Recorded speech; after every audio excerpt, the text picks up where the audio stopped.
Romulan Empire has been taking advantage of the Federation-Klingon War and diverted attentions in order to seize resources for their own rebuilding efforts after the destruction of the Romulus star system. Excellent!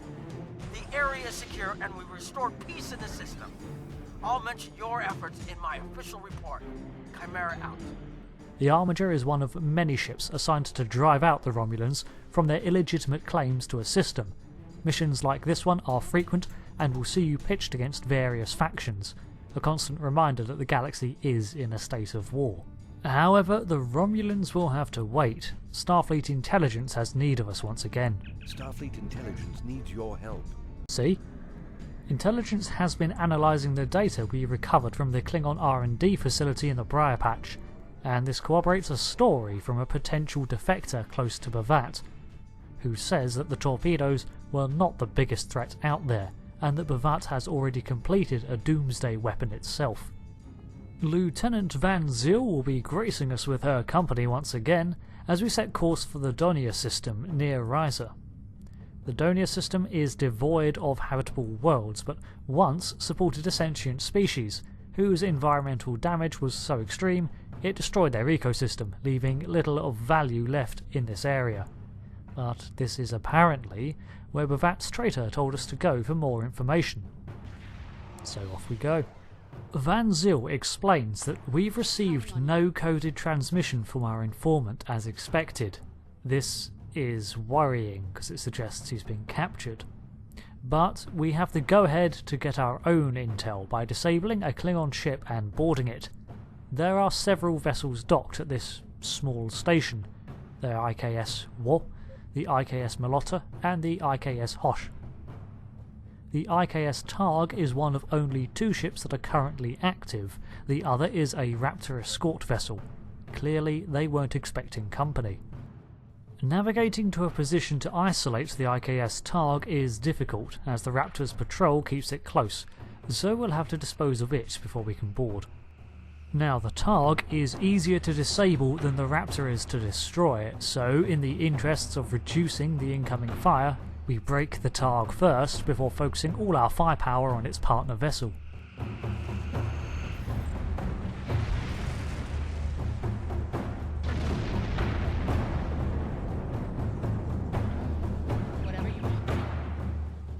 The firefight was a long one, but fortunately the IKS Targ has not been able to enact repairs, leaving us able to board the vessel.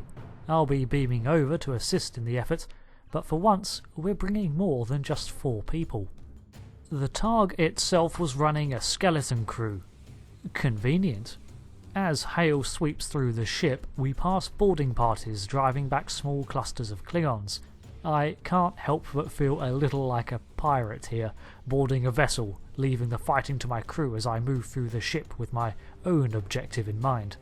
As we secure main engineering, we gain access to most of the Bird of Prey's other systems. It's not a very large vessel, so this shouldn't take much longer. We now need to take a turbolift to the bridge.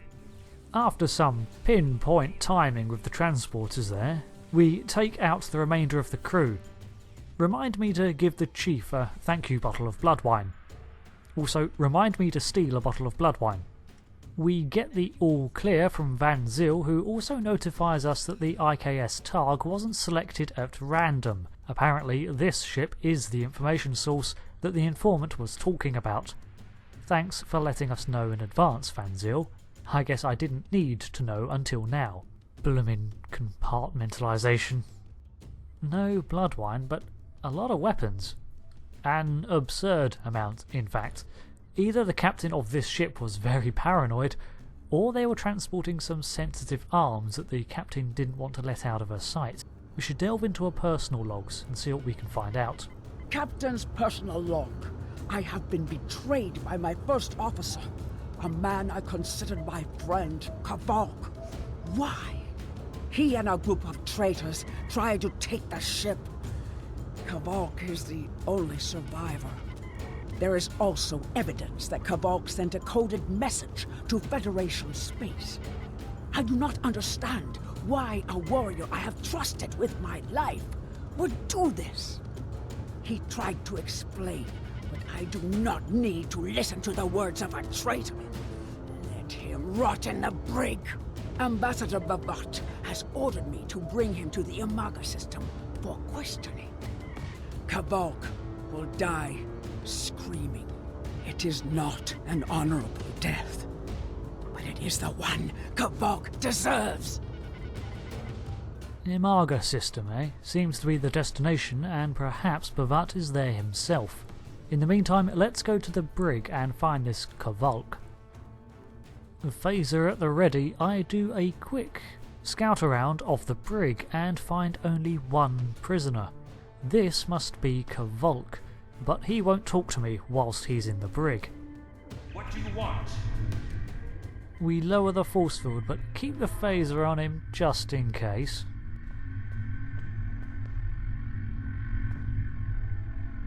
You are my enemy, but today you are my only hope.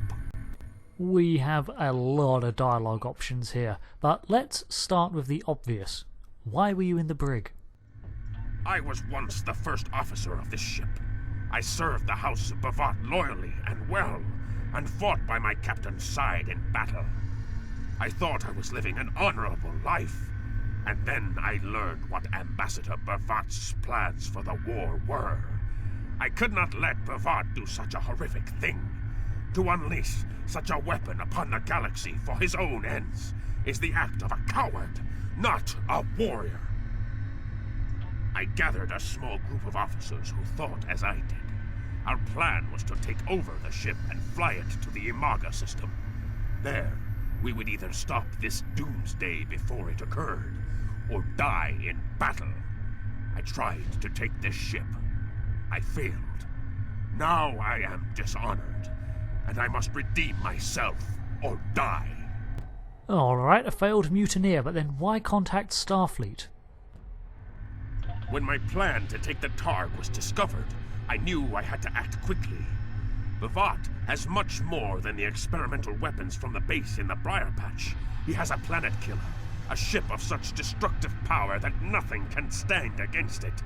He intends to use this Doomsday machine to attack Federation worlds. I find myself in a strange place. To regain my honor, I must join forces with my enemy. I sent a coded message to the Sol system and hoped that the right person would hear it.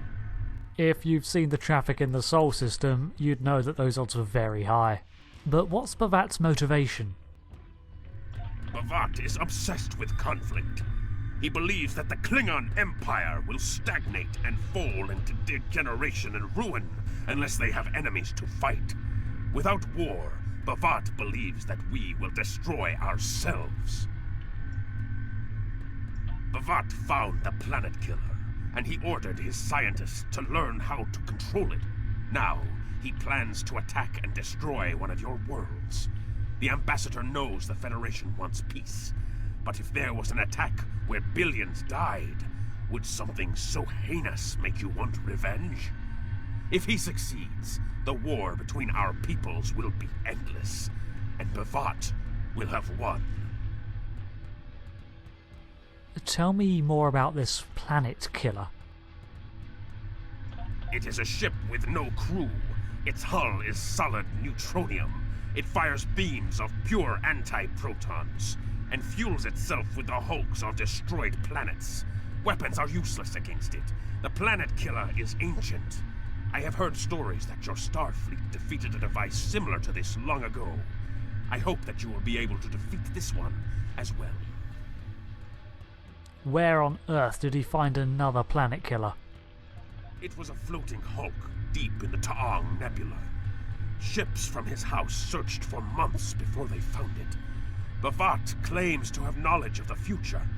He says that is why he knew the planet killer would be found in the nebula. Its location was forecast. I do not know if this is true. If our actions cannot change our path, then are we imprisoned by fate? Was I destined to lose my honor and betray my captain? Stop having an existential crisis and tell me, Bovart claimed to have knowledge from the future? So he claims. I was once one of Bovart's most valued officers. and he told me many things. He spoke of a temporal Cold War, where factions from the future used people in the past, each trying to change history for their own ends. One of them, the Nakul, tried to use us. The aliens we're fighting are called the Nakul, and they're waging a temporal Cold War with us. They're trying to change the timeline here in order to disrupt the future. A temporal Cold War? And the Nakul? I've heard of them before. Then you know of their treacherous ways. The Nakul tried to curry favor with the Empire in the past. To prove their power, they revealed much of what was to come. But they wanted lackeys, not allies. Our ancestors listened and recorded what they heard, and they spat in the Nakul's faces and sent them back to their own time empty-handed. Klingons will never be willing slaves. Since then, the knowledge that the Nakul provided has been preserved by a small cabal of Klingons. This organization ruled from the shadows, using what they knew, what was forecast, to guide the future of the Empire. Bovart is the last. He has no sons and trusts no one. When he dies, all that came from the Nakul dies with him. Okay, so this stays out of the official report. But the Nakul's plans didn't stop in the 2270s. Is this why Daniel's Hunter brought us to 2409? But anyway, in the here and now, you said you had a plan to stop the attack. What was it? Bovart had a plan to stop the Doomsday machine if he ever lost control. This ship is equipped with Hach-Pang torpedoes. They have a greater yield than any weapon currently used by the Empire or your Federation. The planet killer is hidden in the Amarga system now. My plan was to fly to the system, disable Bovart's control over it, and then use the weapons on this ship to destroy it. Why can't we just send in the fleet? Bovart's forces have total control over the Amarga system. To keep any ships but those loyal to him away, Bovart has installed a series of generators that maintain an energy drain, much like the Breen weapon that disabled ships during the Dominion War. Bovart's ships have been modified to withstand this drain. Any others that approach the system will be helpless. Then, what should we do now? Help me. Repair this ship, and we will fly it to Amarga together. Then we can disable the energy drain so your fleet can enter. With your help, we can destroy the Doomsday machine and end the threat to your Federation. How can I help you? So that's a hell of an exposition dump, but we're getting some answers at least. It seems the unnatural length of this war is down to the influence of third parties trying to profit themselves by destabilising the greatest powers in the quadrant, the Federation and the Klingon Empire. A Priority 1 message from Starfleet Command is routed through to the comm station in the Klingon Commander's office. I guess Van Zyl's been listening in and contacted Burgess at Starfleet Intelligence. Do what you think is best. It's risky, but Kvalk may be our best chance to stop Bovart and this planet killer. I'm notifying all available ships to change course for Amarga. Once the energy drain is taken care of, they'll move in to support you. I don't need to tell you how important it is to stop the Doomsday machine before Bovart can use it to attack populated worlds. Millions of people are relying on you to save them. I know you can do it. Good luck. Hale to Van Zyl. Yes, Captain? Send repair teams and bridge crew over immediately. We're going to be using this ship. Understood. I'll join you shortly. I'm monitoring communications from the planet. They're not calling for ships, so either they haven't noticed us, or they think we're supposed to be here. We're safe for now, but that could change. We need to scan one of the generators maintaining the energy drain to get all the information I need to finish a new command program. Be careful. Bovart trusts no one, not even his own men. He may have defenses in this system even I don't know about. So, the plan is to take this bird of prey into the Amarga system, sabotage Bovat's control of the Doomsday machine, and then disable the energy drain emitters to allow the fleet to attack, and together we'll find a way to take out the deadly neutronium menace. Upon entering the Amarga system, the enemy Klingons don't react to our intrusion, so our stolen vessel is working so far. Things have been working out in our favour. The IKS Targ had a skeleton crew. Kvolk was aboard along with vital information, and now the Klingons aren't reacting to one of their own ships. Perhaps luck is on our side. Still, something makes me uneasy. And I mean more than the threat of an ancient world-ending planet-eating indestructible superweapon threatening to destroy the Federation planet, and our only plan hinges on rendering the device frenzied. Apart from that, something's off. First up though, scanning the energy dampening stations triggers a swarm of cloaked security drones to attack, and we have to destroy them.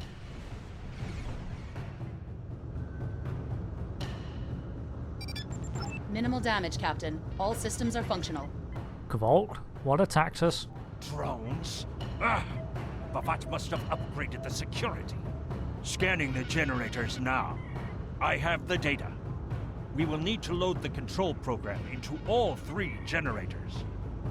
After that, we can change the command codes from a terminal on the planet's surface. Those drones posed no threat even to this rusted old Targ of a ship. But just to be safe, we navigate through the rings of the planet, hoping that the rocks will provide cover against further ambushes. As we upload Kvolk's commands to each dampener, let's look at what we know about the Doomsday device. The original was encountered in 2267 by James Kirk and the Enterprise. Tracing a distress signal from the USS Constellation, the ship followed a trail of destruction. Where there had been planets and entire star systems, now there was only rubble from desolated worlds. They were able to track its course and discovered that it originated from beyond our galaxy.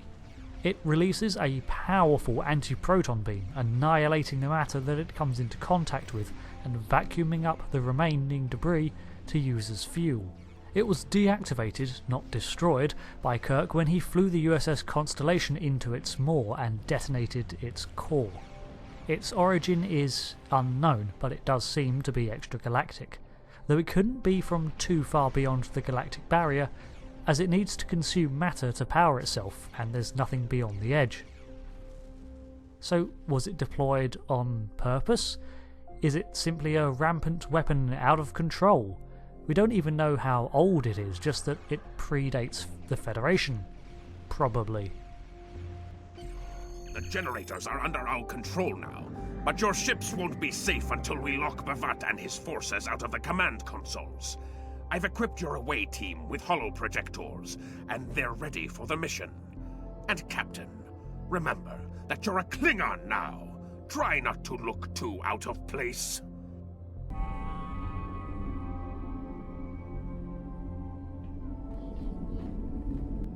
The objective here is simple. Find a control console and change the command codes. Then Bovat won't be able to stop us from shutting down the energy drain. There are 2 consoles. The Alpha console is staffed by an officer who might be willing to negotiate. The Beta console, let's just say that Commander Talk prefers fighting to talking. The soldiers here shouldn't challenge you, but be careful of the Targs. The holo emitters won't fool them. I have another task to complete. Meet me back here when you are done with the command codes. The holographic emitters do a good job hiding our appearance. I look just like a ranking Klingon. It even adjusted Skavrin's height, somehow. I think that one's Skavrin. Let's just hope I can act the part. Amarga 2, the planet we're on, was once home to a pacifist society that was invaded in late 2360 by the Sonar for a decade or so. It seems it hasn't fared much better with time, as it now houses Bovat's military complexes and testing grounds for his weapon programs. From this angle we get a good view of the IKS Targ, which appears to be a Burrell bird of prey, one of the earliest vessels that inspired the bird of prey line. We also join an increasing list of individuals who have stolen such a vessel, such as James Kirk, who named his the HMS Bounty, and Gul Dukat, who called his the Naprem. Cautiously, but very Klingonly, we wind our way past the patrolling warriors who, sure enough, don't stop to question the superior officer and his escort. Good, although we do need to be mindful of what Kvolk said about the pet Targs. They can smell us, so we can't get too close. In fact, the best way to avoid them is to actually just go off-road and avoid the patrols, the Targs and the threats altogether. Advancing up the mountain in this fashion does, however, lock you out of the non-violent resolution of this part of the mission, as there seems to be an issue with the checkpoints if you miss them. It is still resolvable easily with the generic fight the guards approach, but there we go. If you wanted to do this non-violently, you have to stick to the path, avoiding the Targs and the patrols as you go. At this point, I see a Targ patrol approaching from both sides, and I have to run right through the middle or I'll risk being detected. If spotted here, I'm surrounded and heavily outgunned, but we make it, all the while trying not to break my Klingonly composure. Yeah, you made me I've been jump. monitoring your progress from the ship. You are very close to one of the control consoles. There are Klingons where you need to go. You will either need to convince them to leave their post, or find other means of getting access.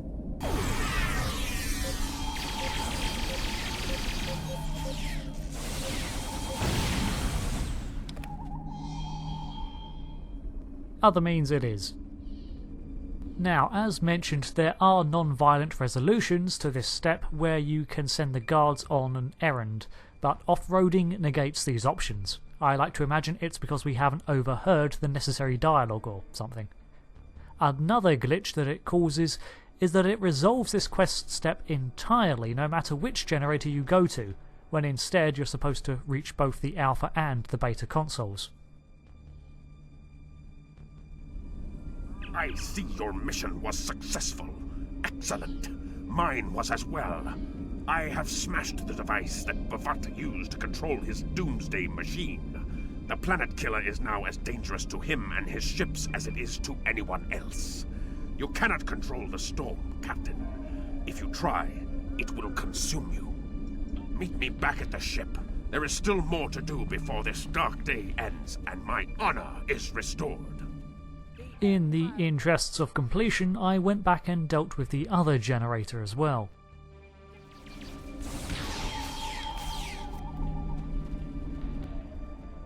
In the same way as before, we have to navigate back down the hill to reach our escape and rendezvous with Kvolk.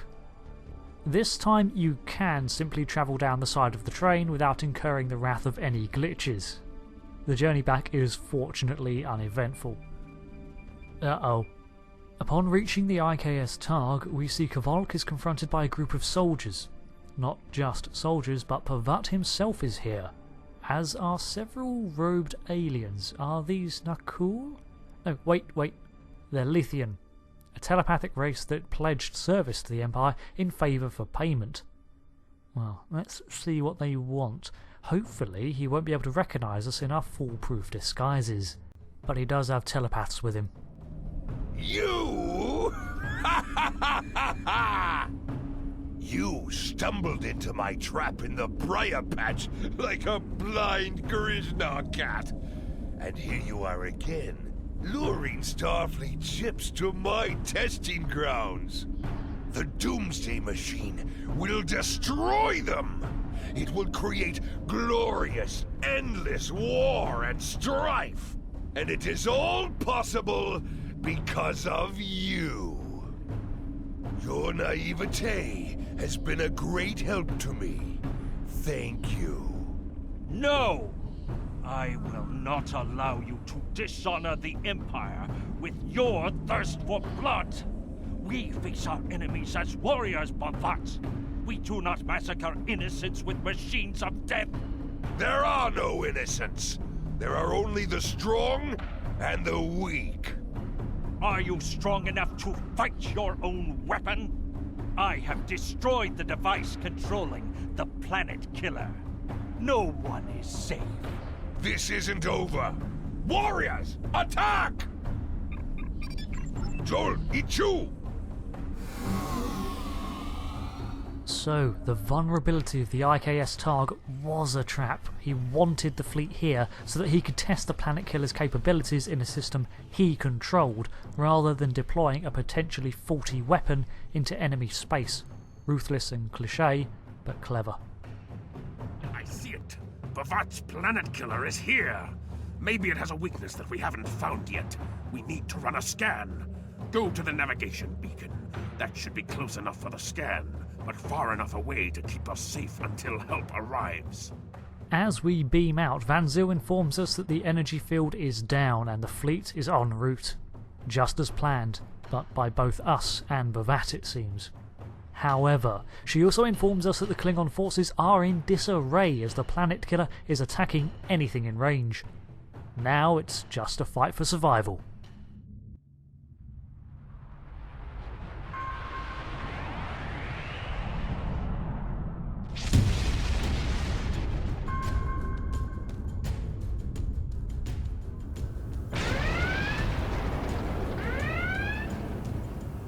I am so surprised that I stand up in my chair, apparently. Damage report. Structural integrity holding, sir. We're shook up, but we'll be okay. Captain, there's an unauthorized shuttle launch. It's Kavok. Hale coming in, sir. I'll put it on the main screen. Stay where you are, Captain. I'll handle this. Kavok, turn that shuttle around. You'll be killed! My life is of no consequence, but my honor. No, I must do this. Destroying this abomination is the only way to redeem myself. Farewell, Captain. Koi keles pu glod, koi puk be pu, yakbo matbo jeshu gui, se machu me uv. Mashu managich bakko chu, nibe yin ma jak wolf ku. Val ma hefej enjo kichtak, val pumadi pupare mashutak, kumame puashuta, ma o.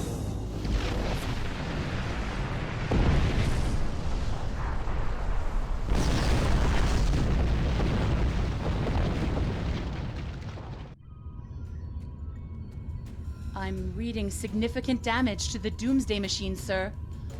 But it's still active. Captain, we still have the Harpang torpedoes. They might be enough to finish the job.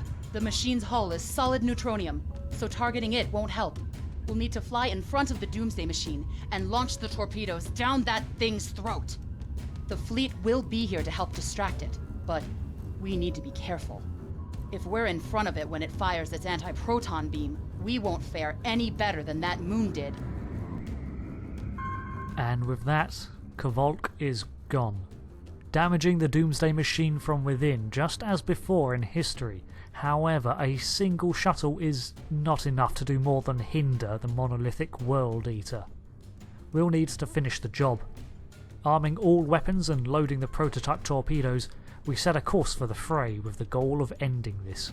The approach is arduous and filled with tension, and we see the machine fire off its anti-proton beam, followed by a series of ricocheting explosions from vessels caught in its wide firing arc. In an instant, hundreds of lives lost, and with no hope of rescue. Kvolk was right, there is no honour in combat here. This is a thing of destruction, not war. The perimeter of that weapon is ridiculously large, so the safest place is actually closer, where we can navigate out of its cone of fire, providing we're faster than its turning circle. The biggest threat to us are actually the Klingon ships, who won't take kindly to us trying to destroy their weapon, haywire or not. We can't afford to attract too much attention. In amidst the fire, burning energy weapons flash around us as the Federation and Klingon vessels rage against each other, while this great stone eel feasts on both sides. In the heat of war, it's difficult to recognise a common foe, so we've just got to end this quickly. The catch is that we need to be right in front of it to fire our high-yield torpedoes into its maw, and we've seen its potential for destruction. golden energy starts to spike from its mouth. We need to pull out of the way. Move, move, move! As energy ripples down its hull, it unleashes its power. Okay, now it has to recharge. This is the time to hit it. We'll pull up right in front of it, cut engines, line up a shot and fire everything. Okay, that did a bit of damage I think, but we've drawn fire from a Klingon vessel, and this ship is just no match for anything here. So I make the choice to retreat from the conflict. Then it occurs to me that this ship does actually have a cloaking device. Should have used that earlier, but we can cloak now to get into position undisturbed and fire another salvo.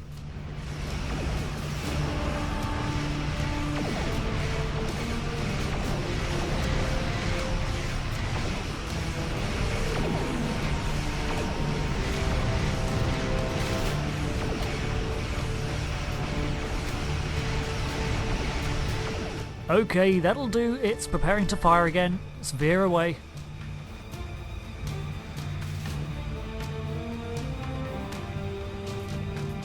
We just lost another ship there, so let's end this. We swoop in to line up a finishing barrage and fire everything.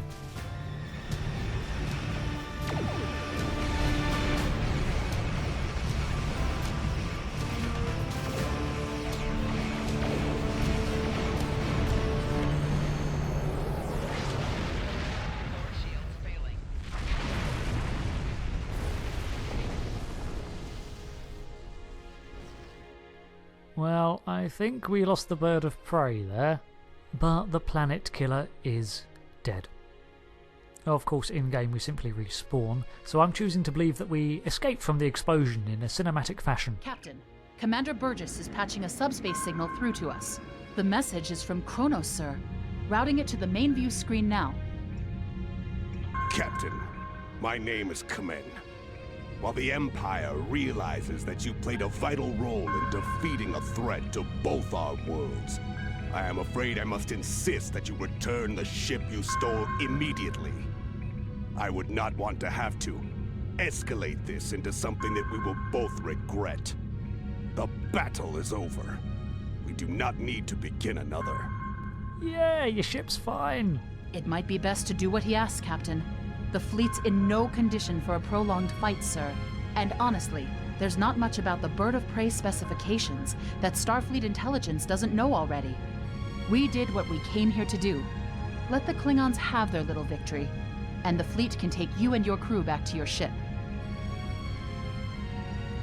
The important thing is that the Doomsday machine was destroyed.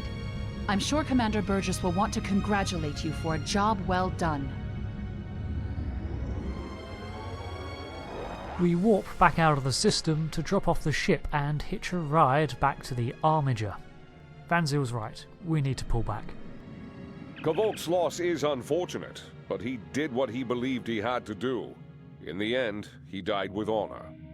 Fortunately, you were able to destroy the Doomsday device and end the threat of Bovart's weapons programs.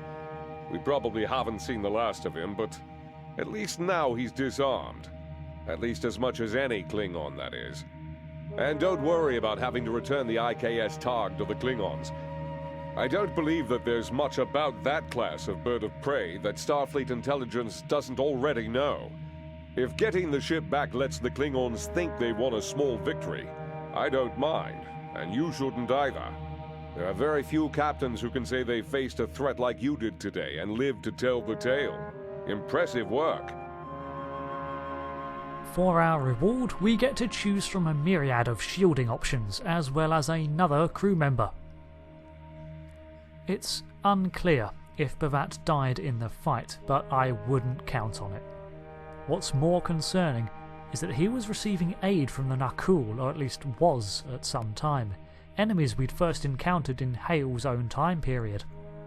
Hopefully Temporal Agent Daniels can shed some light on this, wherever or whenever he is. Bovart's vendetta against the Federation was fueled by the desire to strengthen his people and keep them from fighting amongst themselves, but in the end, he's a coward. Fleeing from combat, using unspeakable weapons that even his own people disagree with, and what's more, he has no faith in his own. The Klingons may fight amongst themselves if the war ends, but they may not. Still, maybe something can come of this. A step towards a truce as we expose the warmongers behind it all. But there we have it, the end of the Klingon War arc. The fight rages on, but first we need to report back to Earth's space dock for repairs and some much needed R&R. Hey, Van Zyl, wanna join me on the... Where'd she go? Ah, foiled again. I hope you'll join me at least on the next continuing adventures of the USS Armiger as we examine the storylines of Star Trek Online, moving into a new chapter of its ever-expanding narrative. I've been Rick. Thanks for watching and goodbye.